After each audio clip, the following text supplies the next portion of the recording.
Start. Hello everyone, this is Subhi, author of the book How She Came to Be. And this evening I would like to share a very special moment with all of you. Well, I'm going to unbox my book with all of you and tell you a little about what my poetry book is all about. So let's get started.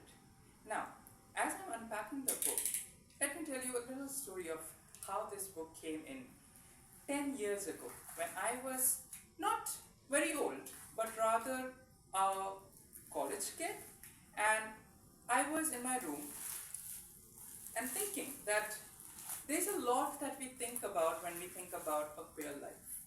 There's a lot that goes about as sad, tragic, and I did not relate with all of that. I always thought that there's a lot more to my story than just tragedy. There's a lot more to my story than just thinking that, oh, is this all there is? Is there nothing happy about my story? Well, guess what? I realized there is poetry. I started reading poetry when I was a high schooler, and of course, a lot like other high schoolers, I also happened to fall in love with a very, very classic dead white man, John Keats. And then one fine day, I came across the love letters that Keats had written to his beloved. And I realized that, hey, these letters are sad in some way, yes, but they're so beautiful. And they're beautiful because they were written by a poet. And that poet never really cared much about what it is that language has to be in a novel, or how it is that language follows different rules and regulations.